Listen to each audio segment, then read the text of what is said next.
Masu kalonmu Assalamu alaikum, ina yi muku barka da shiga watan azumi daga nan birnin Beijing na ƙasar Sin.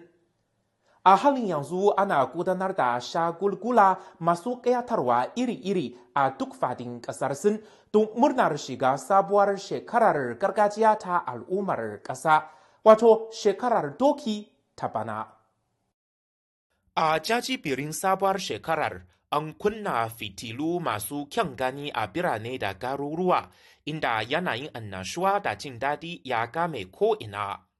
A kudu maso yammacin ƙasar Sin, jama'a sanye da kayan biki suna kade-kade da raye-raye a kewayen wuta.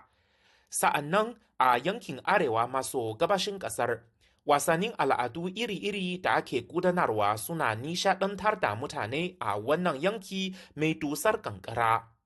A sassan 'yan ƙananan ƙabilu da ke lardunan Fujian da Guizhou na ƙasar Sin kuma, masu yawon shakatawa da mazauna wurin suna murnar shiga sabuwar shekara tare da cin abinci mai daɗi gami da gabatarwa juna saƙon gaisuwa da fatan alkhairi.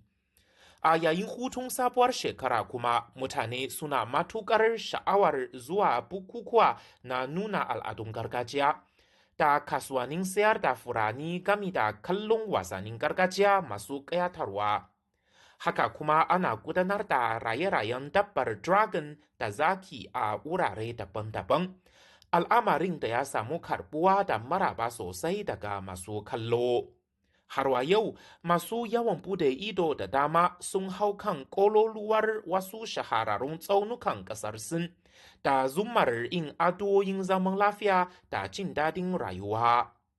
A halin yanzu, duk fadin ƙasar Sin na cike da yanayin annashuwa da farin ciki da zaman lafiya yayin murnar shiga sabuwar shekarar gargajiya.